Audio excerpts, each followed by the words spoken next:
This fire is extremely dangerous and moving with no regard for what's in its path. We can't say it enough. If you're in the area, get out.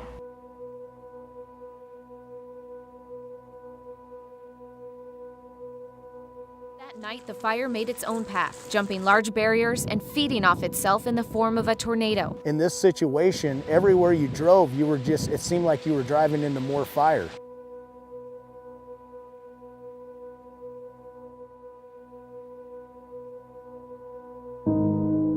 My story actually starts on Wednesday night. When Whiskeytown Lake was burning, you can see the fire glow from my backyard.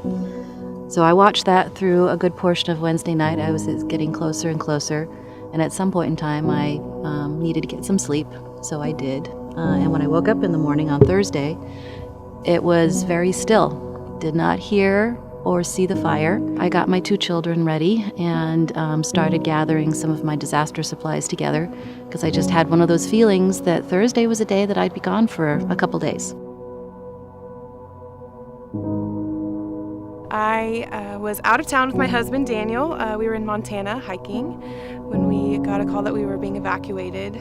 We didn't understand the severity of the situation because we weren't present, but we were constantly thinking about it, concerned for our friends and family who were here working amidst the fire. So I made sure to check in. I said, how are we doing? How are our people?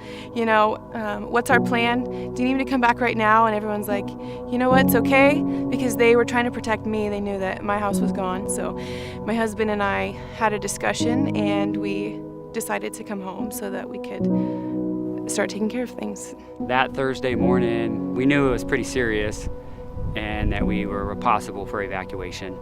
And but I work at 5 in the morning, and patients have to eat, and it's hard to replace someone that early.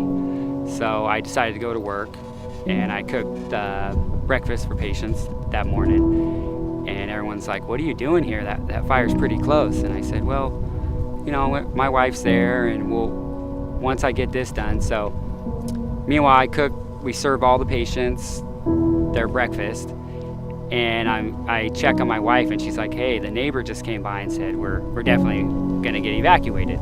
We never thought we would never come back.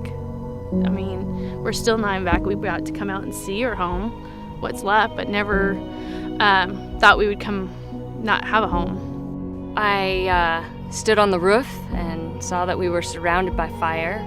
I didn't believe for a moment my house would burn down, but I also couldn't see how I was going to survive.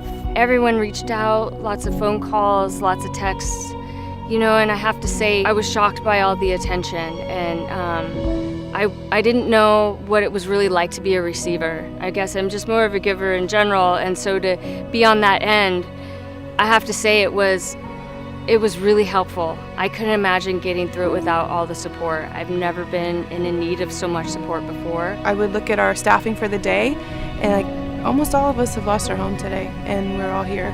And it just it's a heavy feeling knowing that your work family is going through a similar tragedy, but it's also an odd comfort knowing that they know what you're going through and that everyone's here choosing to serve at the same time that you are. It was just amazing. Their attitudes, their spirits, it wasn't like they lost anything.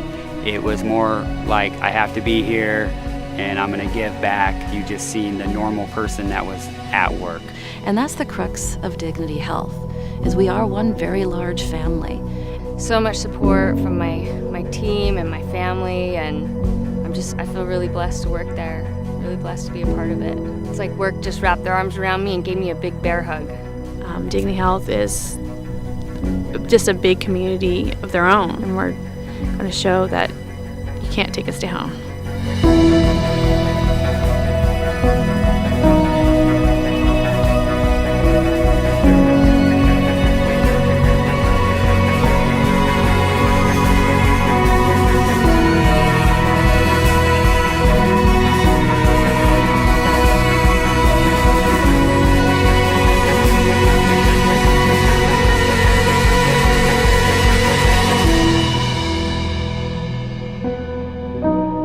Yes, we lost our homes, but the homes room's gone, that's not going to change. What we could do that was positive was serve our community. And that is what calls us to work at Dignity Health, is the opportunity to serve our community. The community needed us, and so we were there.